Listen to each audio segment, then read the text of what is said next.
ಕೊಡಗು ಪ್ರವಾಹ ಪೀಡಿತ ಪ್ರದೇಶಗಳಿಗೆ ಸಿಎಂ ಭೇಟಿ, ಮನೆ ಕಳೆದುಕೊಂಡ ಸಂತ್ರಸ್ತರಿಗೆ ಪರಿಹಾರ ಜೊತೆಗೆ ಗೃಹ ನಿರ್ಮಾಣ. ಮಡಿಕೇರಿ, ನಿರಂತರ ಮಳೆಯಿಂದ ಮನೆ ಕಳೆದುಕೊಂಡ ಸಂತ್ರಸ್ತರಿಗೆ 1.20 ಲಕ್ಷ ರೂ. ಪರಿಹಾರದ ಜೊತೆಗೆ ರಾಜ್ಯ ಸರ್ಕಾರ ಮನೆ ನಿರ್ಮಿಸಿಕೊಡಲಿದೆ ಎಂದು ಮುಖ್ಯಮಂತ್ರಿ ಸಿದ್ದರಾಮಯ್ಯ ಶುಕ್ರವಾರ ಘೋಷಿಸಿದ್ದಾರೆ.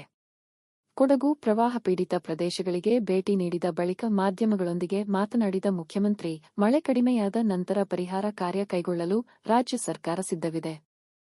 ಮಳೆಯಿಂದ ಮನೆ ಕಳೆದುಕೊಂಡ ಸಂತ್ರಸ್ತರಿಗೆ 1.20 ಲಕ್ಷ ರೂ. ಪರಿಹಾರದ ಜೊತೆಗೆ ರಾಜ್ಯ ಸರ್ಕಾರ ಮನೆ ನಿರ್ಮಿಸಿಕೊಡಲಿದೆ. ಪ್ರವಾಹ ಮತ್ತು ಭೂಕುಸಿತದಿಂದ ನಷ್ಟ ಅನುಭವಿಸಿದ ಸಂತ್ರಸ್ತರಿಗೆ ಜಿಲ್ಲಾಡಳಿತದಿಂದ ಪರಿಹಾರ ನೀಡಲಾಗುತ್ತಿದ್ದು, ಮಳೆಯಿಂದ ಭಾಗಶಃ ಮನೆ ಹಾನಿಯಾದ ಸಂತ್ರಸ್ತರಿಗೆ ರೂ. 50,000 ಪರಿಹಾರವನ್ನು ಬಿಡುಗಡೆ ಮಾಡಲಾಗುವುದು ಎಂದರು. ಈ ವರ್ಷ ಕೊಡಗು ಜಿಲ್ಲೆಯಲ್ಲಿ ಶೇ. 50ರಷ್ಟು ಹೆಚ್ಚು ಮಳೆಯಾಗಿದ್ದು, ಪರಿಹಾರ ಕಾಮಗಾರಿಗಳನ್ನು ಕೈಗೆತ್ತಿಕೊಳ್ಳಲಾಗಿದೆ. ಜಿಲ್ಲೆಯಲ್ಲಿ ಒಟ್ಟು 14 ಕಾಳಜಿ ಕೇಂದ್ರಗಳನ್ನು ತೆರೆಯಲಾಗಿದ್ದು, ಜಿಲ್ಲೆಯಲ್ಲಿ 186 ಜನರು 10 ಕಾಳಜಿ ಕೇಂದ್ರಗಳಲ್ಲಿ ಆಶ್ರಯ ಪಡೆದಿದ್ದಾರೆ. ಬೆಳೆ ನಷ್ಟ ಸಮೀಕ್ಷೆ ನಡೆಸಲು ಕ್ರಮ ಕೈಗೊಳ್ಳಲಾಗುವುದು. ಕಾಫಿ ಎಸ್ಟೇಟ್ಗಳಲ್ಲಿ ಆಗಿರುವ ನಷ್ಟದ ಬಗ್ಗೆ ಕಾಫಿ ಮಂಡಳಿ ಮತ್ತು ಕಂದಾಯ ಇಲಾಖೆ ಜಂಟಿ ಸಮೀಕ್ಷೆ ನಡೆಸಲಿದ್ದು, ಜಿಲ್ಲೆಯಲ್ಲಿ ಅಗತ್ಯವಿರುವ ಎಲ್ಲಾ ತಾತ್ಕಾಲಿಕ ಮತ್ತು ಶಾಶ್ವತ ಪರಿಹಾರ ಕ್ರಮಗಳನ್ನು ರಾಜ್ಯವು ಕೈಗೊಳ್ಳಲಿದೆ ಎಂದು ಅವರು ಹೇಳಿದರು. ಮಳೆ ಪರಿಹಾರ ಕಾಮಗಾರಿಗೆ ವಿಶೇಷ ಪ್ಯಾಕೇಜ್ ಘೋಷಣೆಗೆ ಜಿಲ್ಲೆ ಎದುರು ನೋಡುತ್ತಿದ್ದರೆ, ರಾಜ್ಯದ ಎಲ್ಲಾ ಜಿಲ್ಲಾಧಿಕಾರಿಗಳ ಪಿಡಿ ಖಾತೆಯಲ್ಲಿ 763 ಕೋಟಿ ರೂಪಾಯಿ ಇದೆ ಎಂದು ಖಚಿತಪಡಿಸಿದ ಸಿಎಂ ಸಿದ್ದರಾಮಯ್ಯ, ಕೊಡಗು ಆಡಳಿತದ ಪಿಡಿ ಖಾತೆಯಲ್ಲಿ 43 ಕೋಟಿ ರೂಪಾಯಿ ಇದೆ.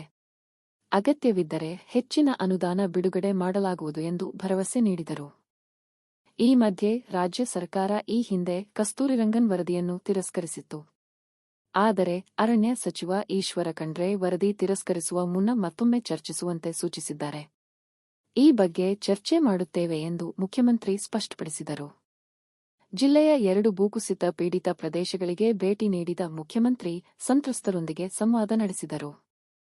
ಭೂಕುಸಿತಕ್ಕೆ ತುತ್ತಾಗಿರುವ ಮಂಚಳ್ಳಿ ಭಾಗದಲ್ಲಿ ತೂಗು ಸೇತುವೆ ನಿರ್ಮಿಸುವ ಭರವಸೆ ನೀಡಿದರು.